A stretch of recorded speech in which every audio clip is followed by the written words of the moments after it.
J'ai partagé mon écran. On va voir aujourd'hui les reconstitutions partielles, les inlays, les onlets.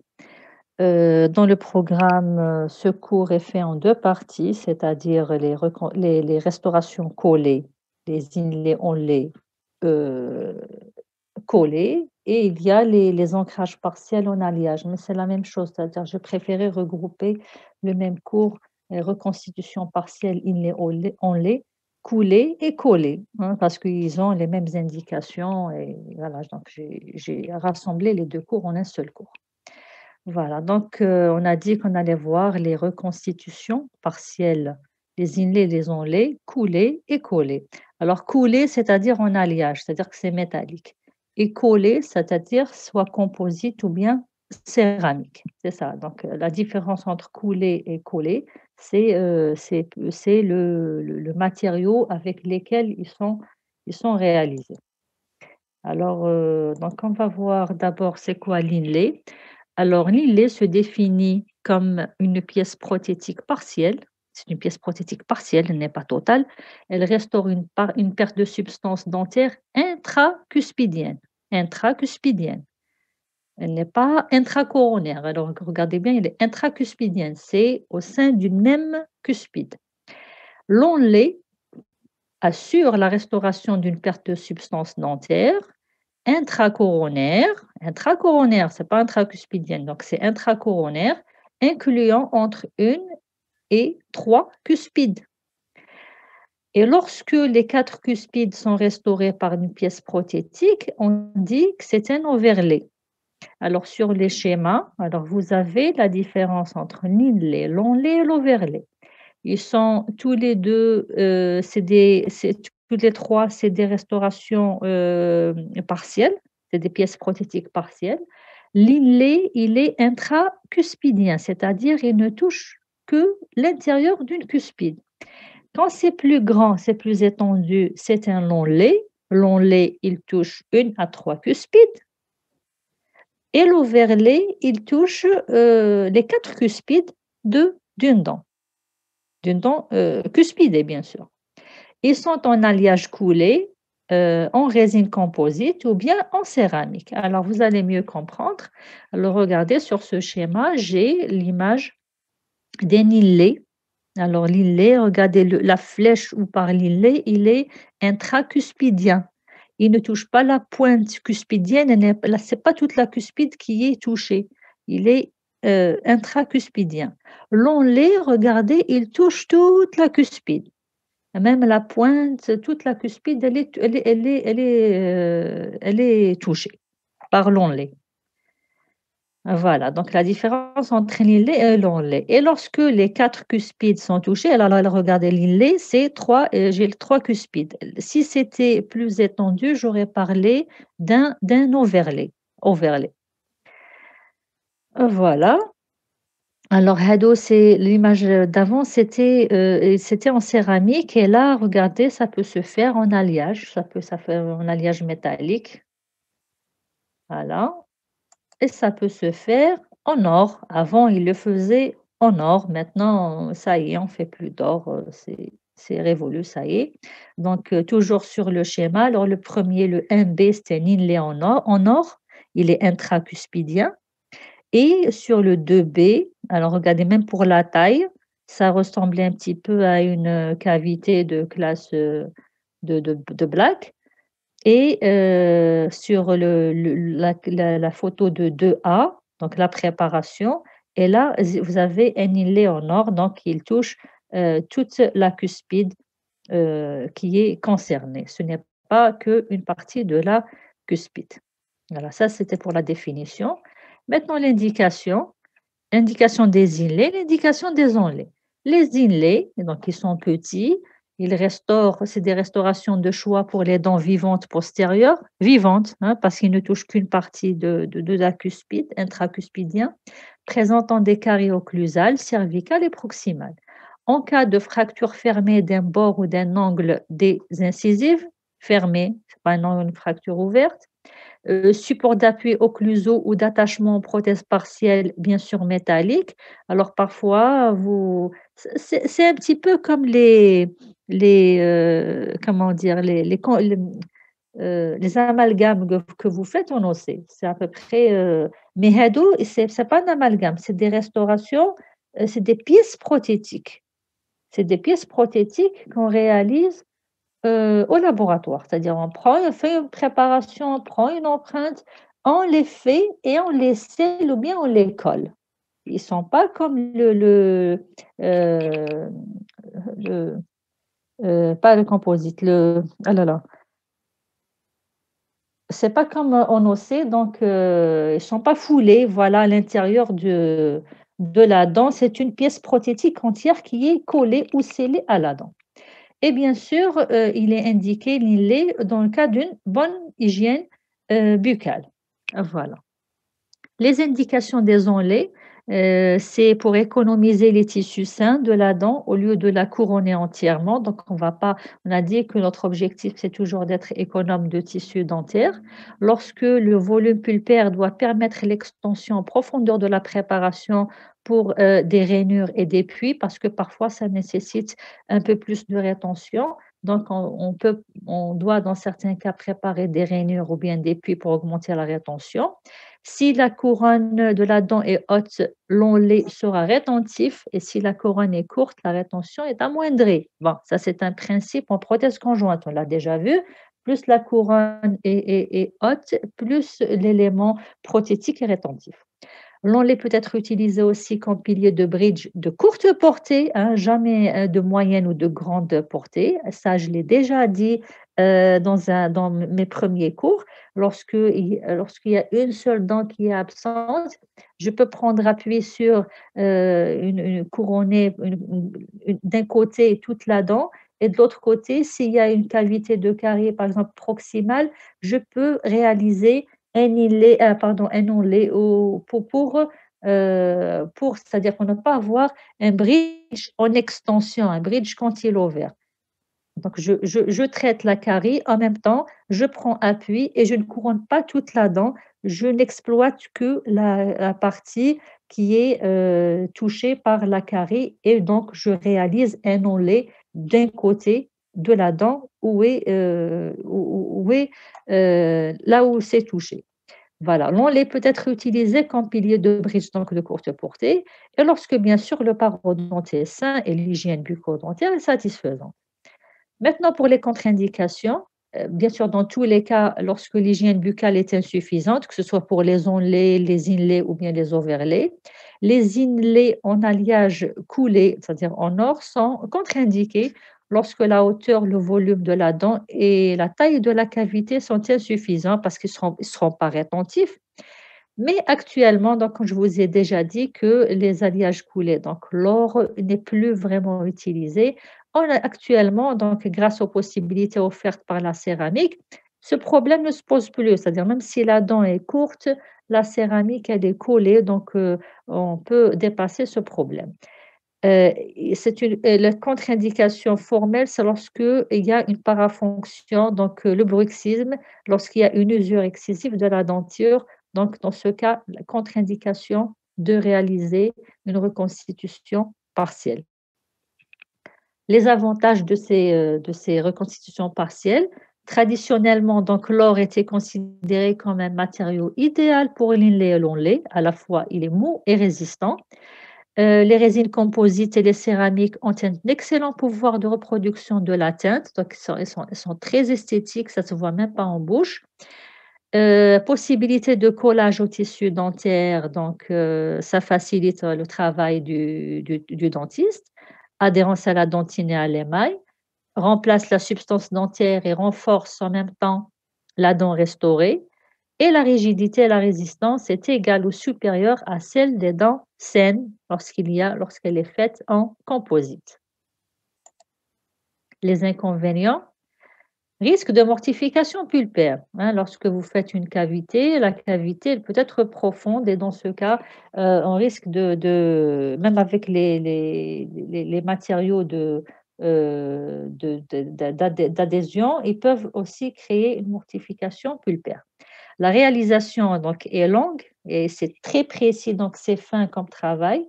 Risque de fracture de la céramique avant sa mise en place parce que c'est une petite pièce prothétique qui va être coulée à la dent.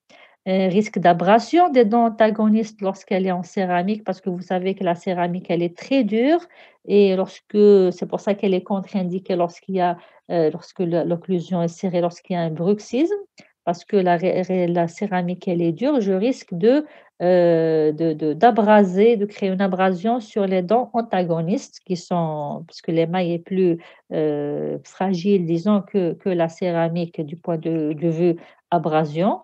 Inesthétique lorsque l'alliage est coulé, c'est normal.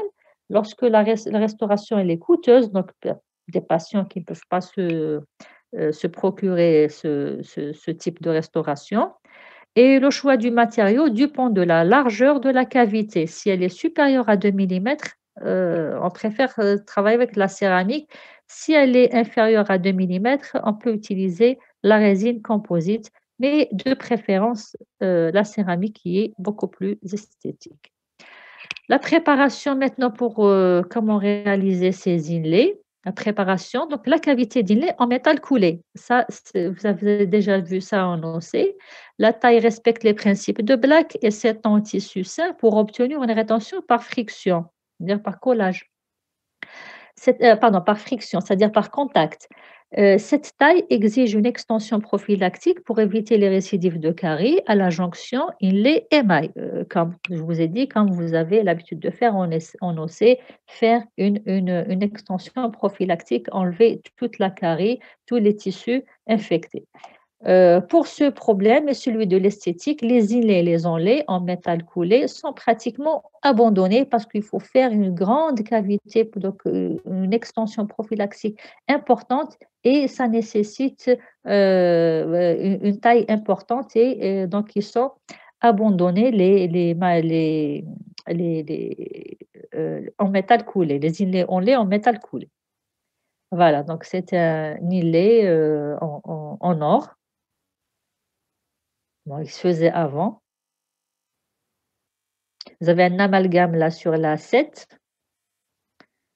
Donc pour les autres dents, c'est une restauration partielle en or, mais c'est pas joli, c'est pas beau. Lorsque le patient rit ou là il sourit, c'est visible, donc c'est pas esthétique. Les cavités d'inlay en céramique mordancée. Alors, toujours dans la taille de cavité, la carie et la dentine ramollie sont éliminées.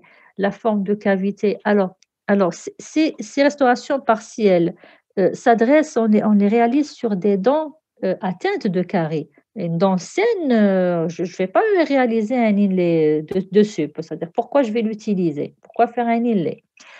La carie donc, et la dentine ramollie sont éliminées. La forme de la cavité doit être la plus conservatrice possible. Les parois axiales doivent être légèrement divergentes pour permettre la mise en place et la dépose de la restauration. Donc, si vous les faites, regardez sur le schéma, si elles sont convergentes, je ne pourrais pas euh, insérer après ma pièce prothétique partielle. La ligne de finition, le bord doit être incongé lorsque c'est un petit peu à l'extérieur, c'est-à-dire sur la face vestibulaire ou la face linguale. Donc, ça doit être incongé, la limite entre la dent et la restauration partielle. Les angles internes sont arrondis pour éviter la fracture. Donc, tout angle vif en prothèse ne doit pas exister, doit être adouci, arrondi.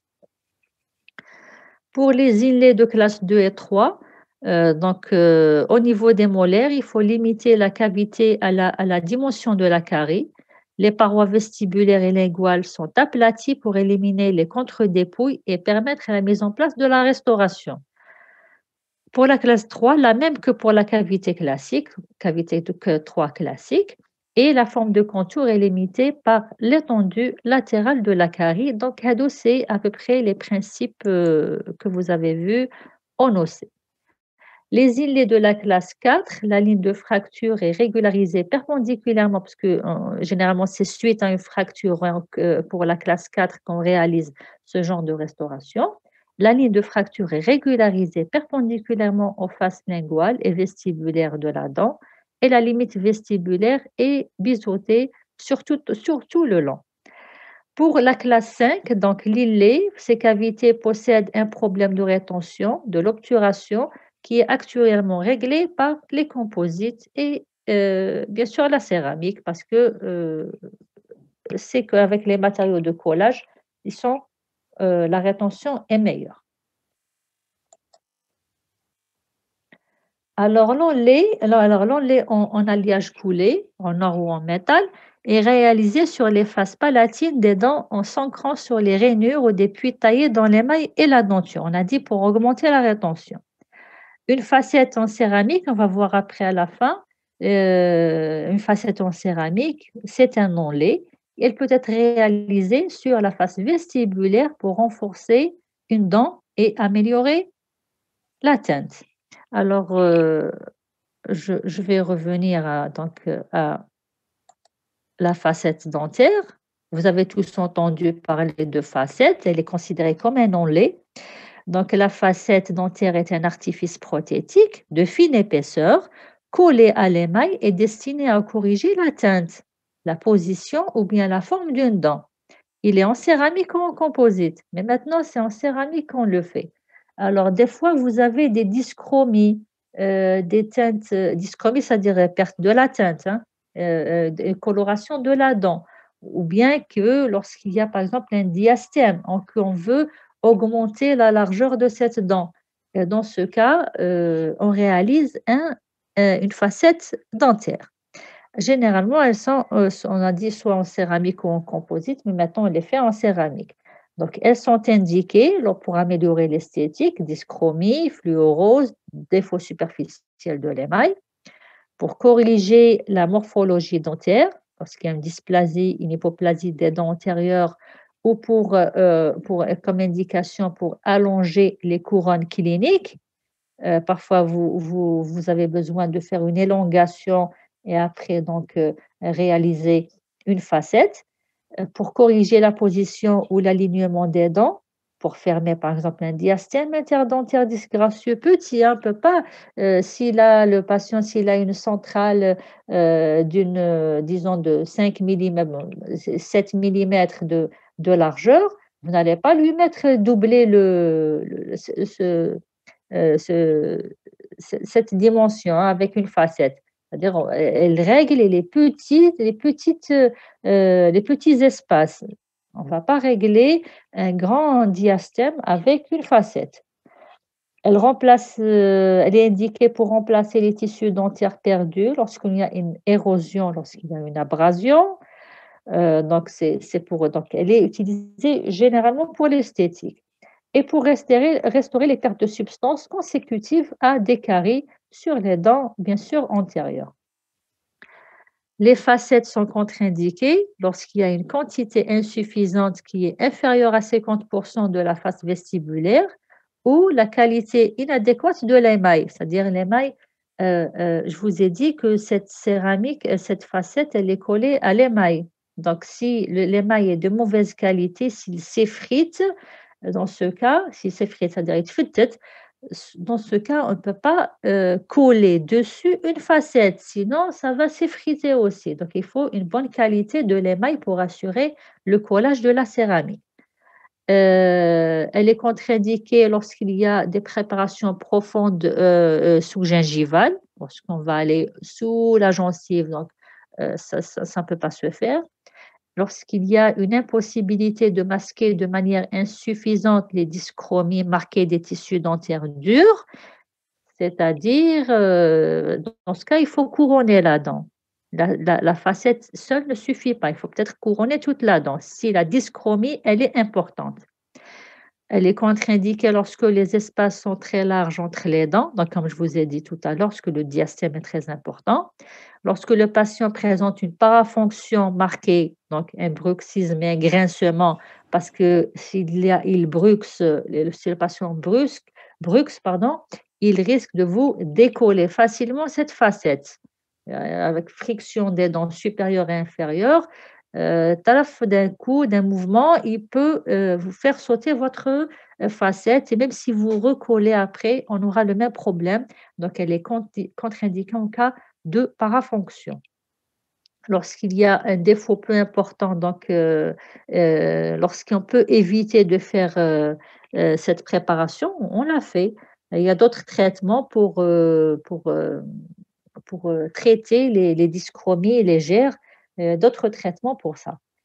Et les contre-indiqués aussi lorsque le patient présente une hygiène bucco-dentaire insuffisante et lorsqu'il y a une activité carieuse importante. Lorsque la carie est très importante, lorsqu'elle est profonde, vous ne pouvez pas utiliser de facettes. Alors je vous ai dit que la facette généralement, c'est pour améliorer l'esthétique et voilà, donc lorsque la carie est profonde, on ne peut pas utiliser donc la facette. Donc, je reviens à mon cours, enfin, là où j'étais tout à l'heure, les inconvénients, ça on l'a fait, la préparation.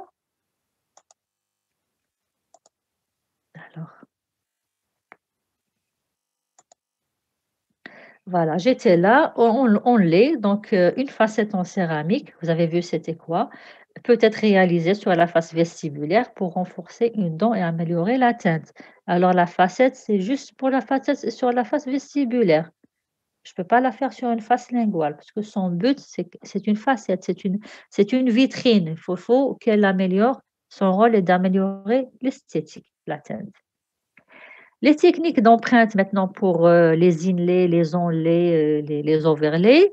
Les matériaux utilisés sont les mêmes que ceux utilisés pour les empreintes en prothèse fixée. Donc on va voir après inch'Allah la technique d'empreinte en prothèse fixée, les matériaux utilisés, le traitement des empreintes. Donc les matériaux doivent reproduire, la réplique exacte de la préparation. Donc comme vous voyez dans ce cas, parce que dans ce cas, c'est une empreinte rebasée. C'est du lourd, c'est de l'élastomère lourd, le silicone lourd rebasé par un élastomère de faible viscosité, le light. Et bien sûr, avant de libérer le patient, lorsque vous faites la préparation, vous prenez l'empreinte et vous envoyez avant d'envoyer libérer le patient, vous allez restaurer par une prothèse provisoire. Alors, comment faire une prothèse provisoire sur un inlay ou un onlay? La restauration provisoire, elle doit stabiliser les rapports occlusaux existants pour protéger les dents préparées de toute agression, donc chimique, physique, et donc de la résine autopolymérisable est préparée de consistance fluide et coulée dans un moule qui est positionné sur les dents préparées, lubrifiées. L'île est en résine est dégrossi pour lisser provisoirement avec un ciment sans égénol pour ne pas nuire à la polymérisation du collage. Ça veut dire quoi tout ça?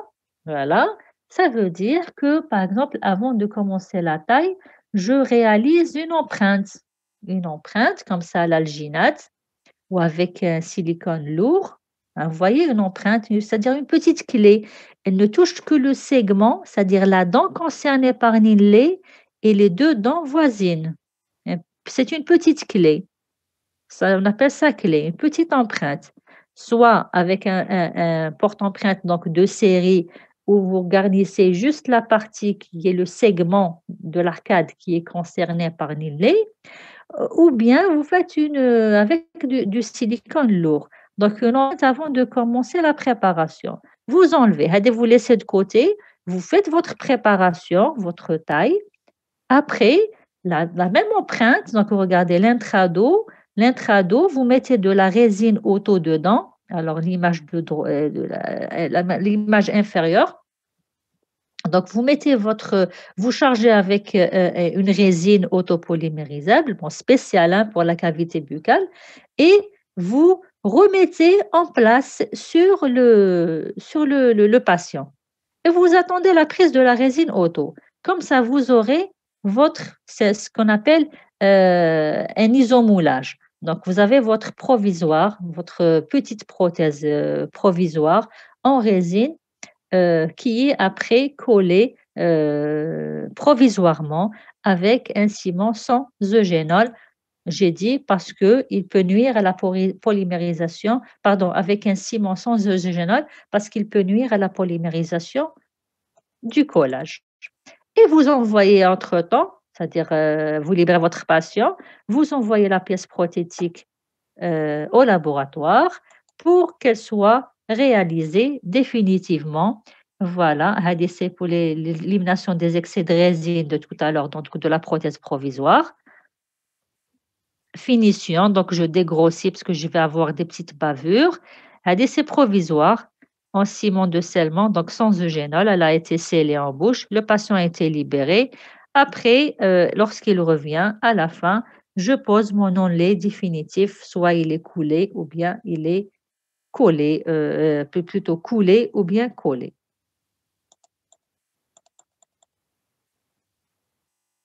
Voilà. Donc ça, c'est, le résultat final lorsqu'il est réalisé. C'est une étape donc de laboratoire, lorsqu'il est réalisé au laboratoire et vous scellez après dans la cavité buccale de votre patient.